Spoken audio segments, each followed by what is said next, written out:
కేశవ్ గారు ఎక్స్ప్లెయిన్ చేస్తారు, తర్వాత మీ కామెంట్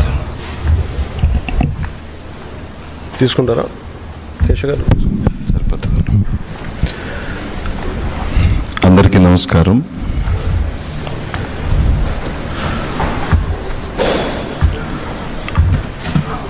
కోట్లాది మంది వెంకటేశ్వర స్వామి భక్తులకు ఎంతో కాలంగా ఉన్నటువంటి అనేక అనుమానాలకి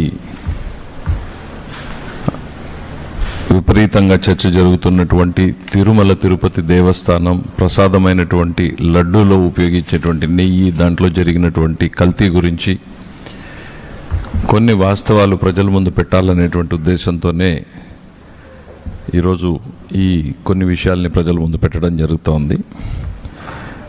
కలియుగ ప్రత్యక్ష దైవంగా కొలిచేటువంటి వెంకటేశ్వర స్వామిని, ఆయన ప్రతిరూపం ఆల్మోస్ట్గా ప్రతి ఒక్కరూ కూడా ఆలోచించేటువంటిది లడ్డూనే కళ్ళకద్దుకుని తీసుకునేటువంటి ప్రసాదాన్ని ఎంతో పరమ పవిత్రంగా హిందువులు భావిస్తారు. అట్లాంటి లడ్డూని గత పాలకుల సమయంలో లడ్డూలో గట్టిగా ఉందని,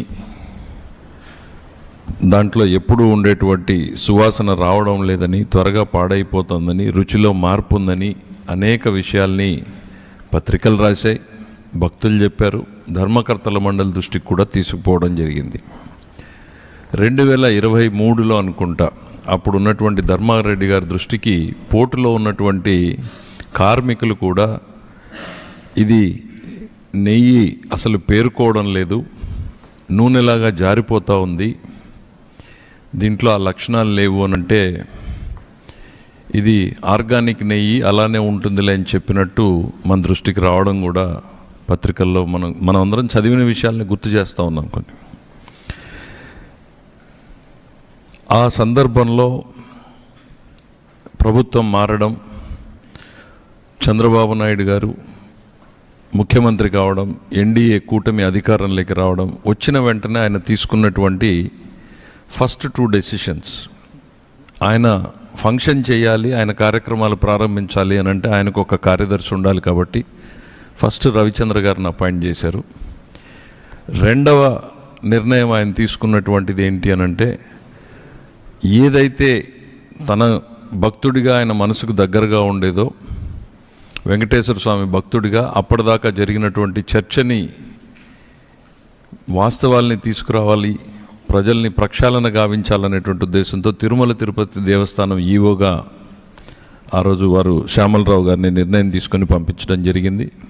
వెళ్తూ ప్రక్షాళన చేయండి, ప్రసాదంతో మొదలుకొని అన్నింటిలోనూ కూడా పవిత్రత కనపడాలి, మీరు ఆ రకంగా తిరుమలని తీర్చిదిద్దండి అని చెప్పారని ఈవో గారే స్వయంగా అక్కడికి వెళ్ళి ఛార్జ్ తీసుకున్న టైంలో చెప్పారు.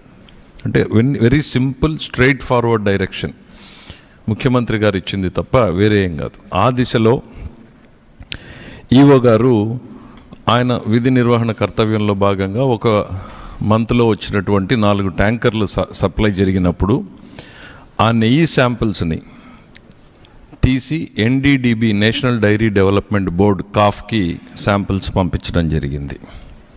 నేషనల్ డైరీ డెవలప్మెంట్ బోర్డు మనకు తెలుసు, భారతదేశంలో అత్యున్నతమైనటువంటి సంస్థ.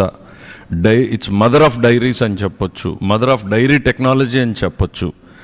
భారతదేశ డైరీని రూపుని మార్చినటువంటి సంస్థలు. ఎన్డీడీఎఫ్ CALFకి శాంపిల్స్ పంపించినప్పుడు కొద్ది రోజుల తర్వాత ఆ రిపోర్ట్లు రావడం, ఆ రిపోర్ట్లో మనం నివ్వెరబోయేటువంటి అంశాలని మనం చూడడం జరిగింది. సో మీ ముందుకి జస్ట్ ఆ ఒక్క లాస్ట్ పేజ్, దాదాపు 10 పేజీల రిపోర్ట్ ఉంటే దాంట్లో ఉన్నటువంటి లాస్ట్ పేజ్ని గతంలో కూడా చెప్పాం, మళ్ళీ చెప్పే ప్రయత్నం చేస్తున్నాం. S value equations for suspected adulterants as per ISO. Suspected adulterants, ఇవన్నీ కల్తీ జరిగాయి అని అనుమానిస్తున్నాము అనేటువంటిది ఆ ల్యాబ్ రిపోర్ట్లో చాలా స్పష్టంగా ఉంది. ఒక 5 అంశాలని వాళ్ళు ప్రస్తావించారు.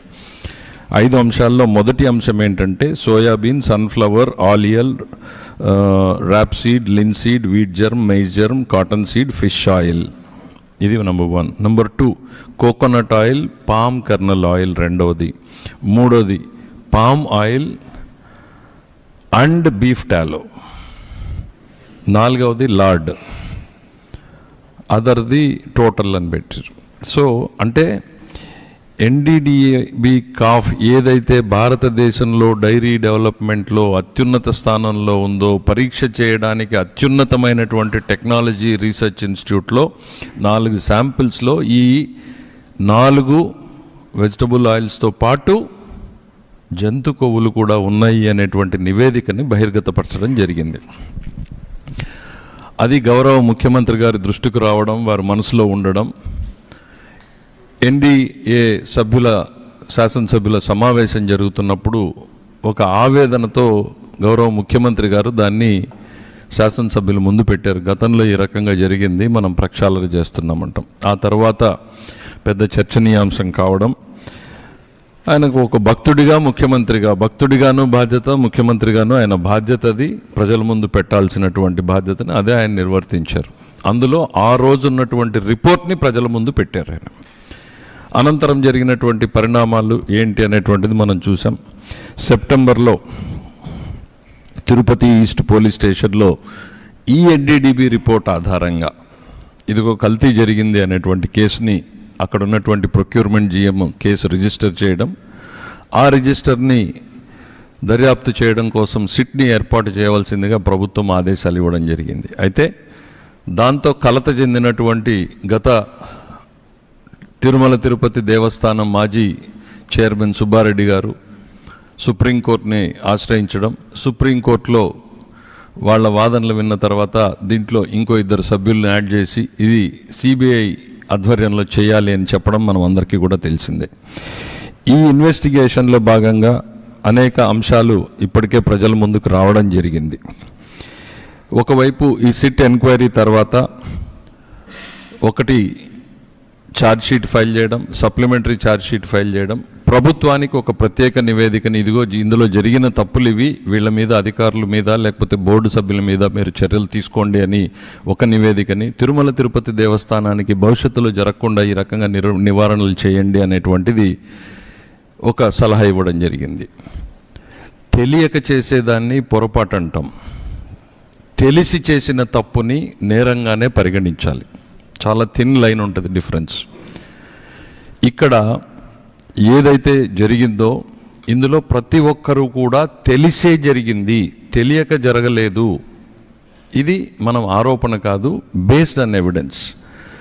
తెలిసి జరిగినా దాన్ని తొక్కిపెట్టి దాన్ని మార్చేటువంటి ప్రయత్నం చేసింది గత పాలక మండలి అనడానికి CFTRI 2022 ఆగస్టు 3న ఇచ్చిన రిపోర్ట్.